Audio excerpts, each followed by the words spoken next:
Hey guys, so I've been making some minor changes in my laundry room and I thought I'd do an updated video. There's no real changes to the ceiling fans, but I will do them all anyways because I know people like to see it. So like I said, the changes are pretty minor. So preheat fluorescents. First of all the night lights, nothing's changed there. Night light, night light, night light, night light, double night light.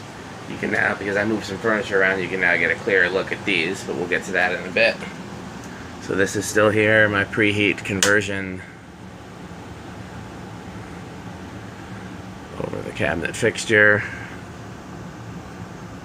half pipe.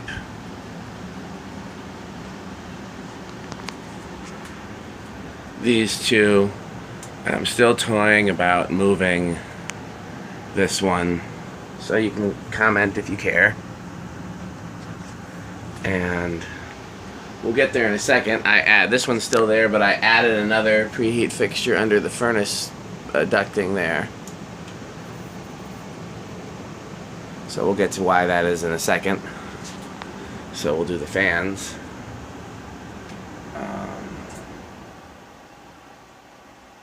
Low, low, low, low.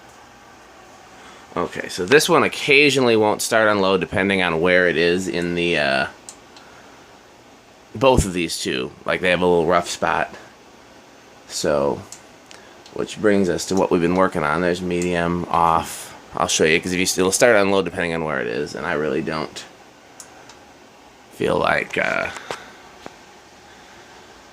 I think I'm just gonna leave it because most of the time it starts on low. It's not a bearing issue with this one, it's just a dead spot in the rotor. I'm trying to remember if I changed the cap value in that receiver. I think I did, so I guess I could go up to a slightly higher cap value, but then... Anyhow, so the first project I was working on is this CEC has always had rough bearings, and that's why it was the first fan hung up in here, because I wanted a place where I could run it overnight. And so... as long as it's been hanging in here, I've been adding little bits of oil and WD-40 periodically in hopes that it would free up some. But it seemed to be getting worse. And I was trying to figure out why it was getting worse. Because it used to always start on low, and then sometimes it wouldn't start on low. And I was trying to figure out why.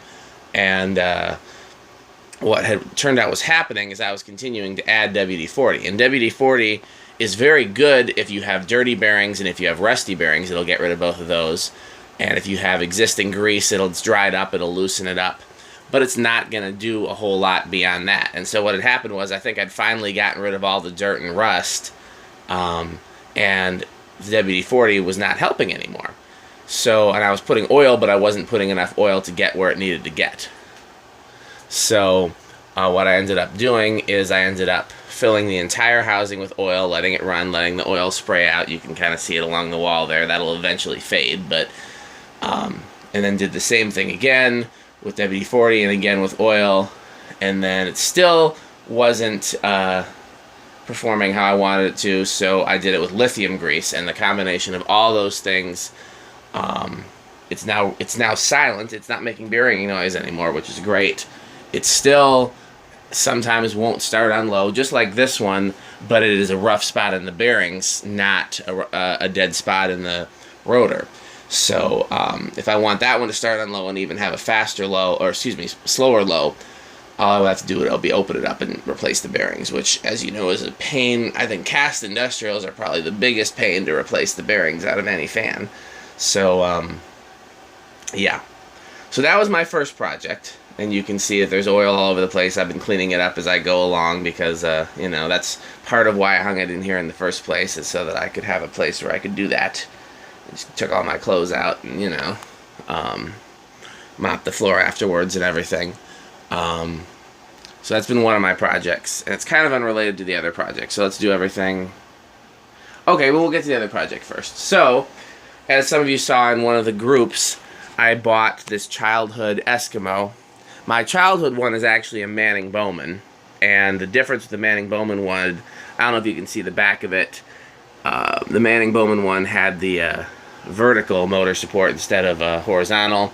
It was the Manning Bowman green instead of this tan, which Eskimo is usually like a deep teal green. The Manning Bowman's kind of a gray, so I'm a little surprised at this. And this was silver instead of brown. But other than that, it was the exact same fan.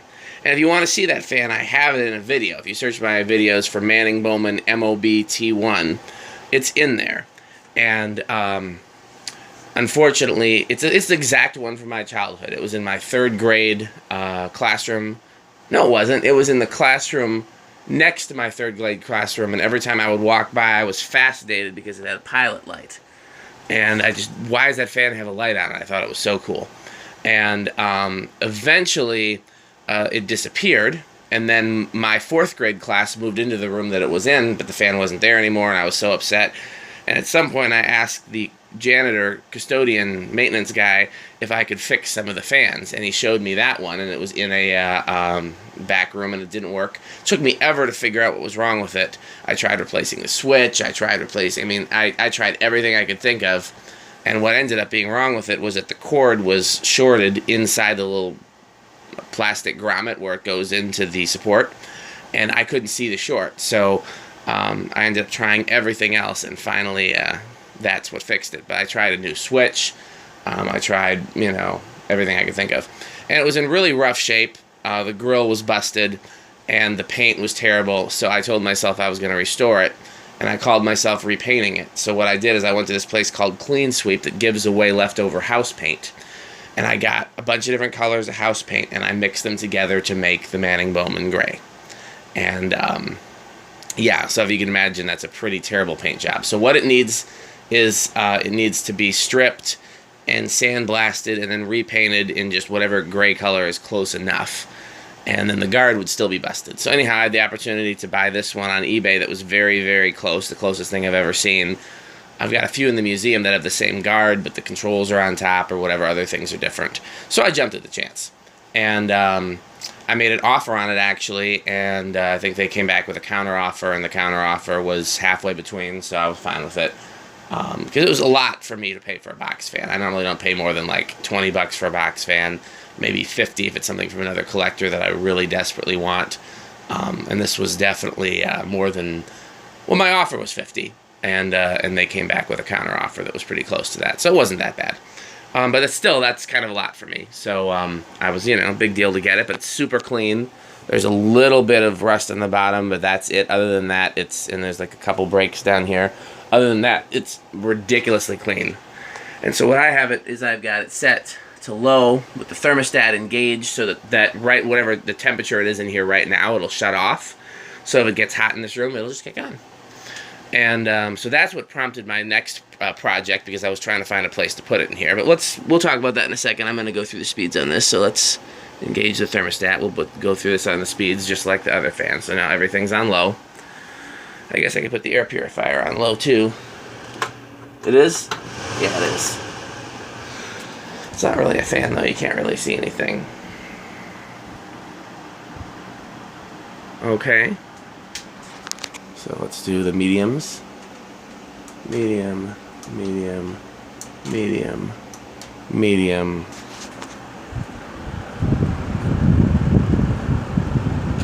Medium.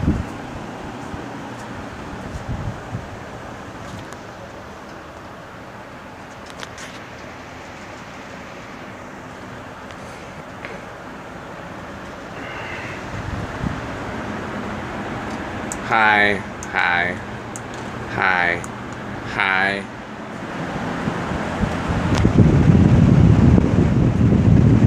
High. So that's a lot of air going in this room right now.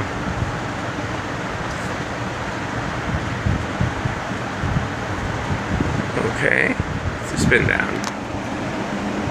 1, 2, 3, 4. And off. And unfortunately I can't see everything all at the same time with I can do all the ceiling fans at the same time, but I can't see the box fan at the same time. So what I'm going to do is I'll wait till the first ceiling fan stops, which will almost certainly be the CEC, and then we will go see where the box fan's at. Or you know what, I'll just check periodically. Oh, does that stop that quick? Does it need oil? Because I didn't oil it. I just assumed that the person who seemed to be another collector, okay, I'm going to, for that to stop quicker than the CEC, thinking that this needs some oil. So I'm probably going to take this and oil this. Yeah, it's pretty quick. Because the CEC is still going and it's got bearing issues. So yeah, I'm going to oil this.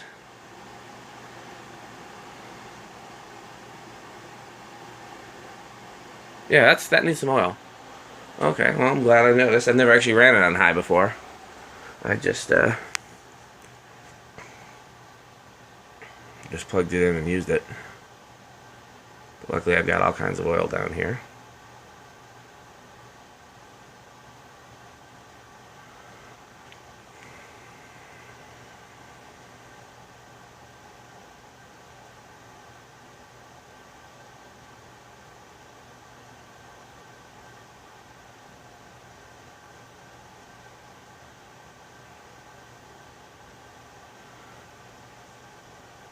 So you see what I mean about the Evergo not being a bearing issue. Okay, I'll put everything back to low except the box fan because I'm gonna see if everything starts this time. This time the CEC didn't start.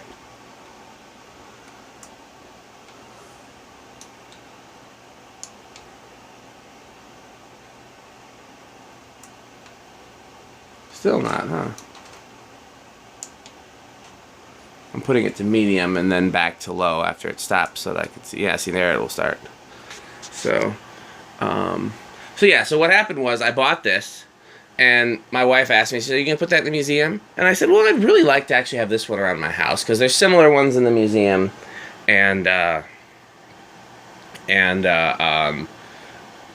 it's, you know, one from my childhood. But our windows aren't big enough for a 20-inch box fan, and so it would need to sit somewhere. So I was thinking it just would need to either sit in here or the garage, and I didn't really want to put it in the garage. So my original plan was to find something to sit it on in that little space here between the dryer and the breaker box. That space right now is not being used. It's useless space. And I want to find something to utilize that. Maybe if I got like a cabinet that sat there, and then I could have a shelf and put laundry supplies there, because you can't really put anything down there because it will. Maybe if I move the, because there's no reason the water softener tank can't be that far over there. It'd just be harder to put the salt in. So maybe I'll move the water softener tank back into the corner. But yeah, I wanted to figure out a way to use that space, and so I was going to put the fan there, and I couldn't figure out a good way to do that. And so over here, I had a wardrobe that I wasn't really using. It had like a few suits hanging in it that didn't fit anymore, and it was blocking the furnace, and I needed to change my furnace filter anyways because it had never been changed. I don't know, I talked to the people that were here before, and I don't think it had been changed since the furnace had been put in, and so I needed to take it apart and open, well, not take it apart, but I needed to move the wardrobe anyways to change the furnace filter. So I was like, okay, you know what? The suits that are in the wardrobe I'm not actually wearing, so why don't I just put them in a tub? So I put them in one of these tubs, and then I use that space there. You can see there's the wardrobe all in pieces, and here's a place for the fan. And so I was like, great, okay, that works. I've got a lot more room in here now. I can, you know, put something for storage even in this little space here maybe, because I don't need to get to these tubs anytime soon. You know, you don't want to block the furnace, but I can block the chimney, and but then it seemed very dark over here. Now there was an open space with no wardrobe, and this light has never really done a whole lot anyhow. It's just one tube. So I found this other one in the garage, and it's mounted very temporarily because I couldn't figure out a good way to mount it permanently, and I wanted to see how I liked it first. So you can see there's a hanger. It's like the ends of a wire hanger are connected to either end of it, and then the wire hanger is just wrapped around the duct, and then it's plugged into that one. And but I like it, so I think it's gonna stay. And unless it like comes loose, I'll just probably just leave it like that because it doesn't bother me. And if it does, I'll have to figure out a better way to mount it. So there's all the oil and stuff that I've been working with trying to free up that CEC. And so now I'm gonna put some oil in this, and now that'll be my project. So you've seen all these, everything. I said all the ceiling fans are the same. One day I'll probably open this up and change the bearings. I'll probably do it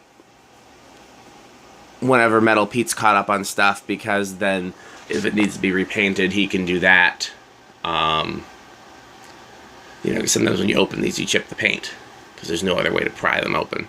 And at the very least, you have to replace the gold striping. So we'll see. In the meantime, I'm fine with it like it is, as long as it starts most of the time. You know, because my biggest issue with fan stalling is that if the power goes out and comes back on and I'm not home, I would think to come down here and I would check all the fans and make sure everything is, you know, these in the living room are the only ones I would think would possibly stall out, but I would check all the fans. And my wife would never think to do that, even if I asked her, you know, so that's why. Okay, well, that's what I've been working on, so thanks for watching.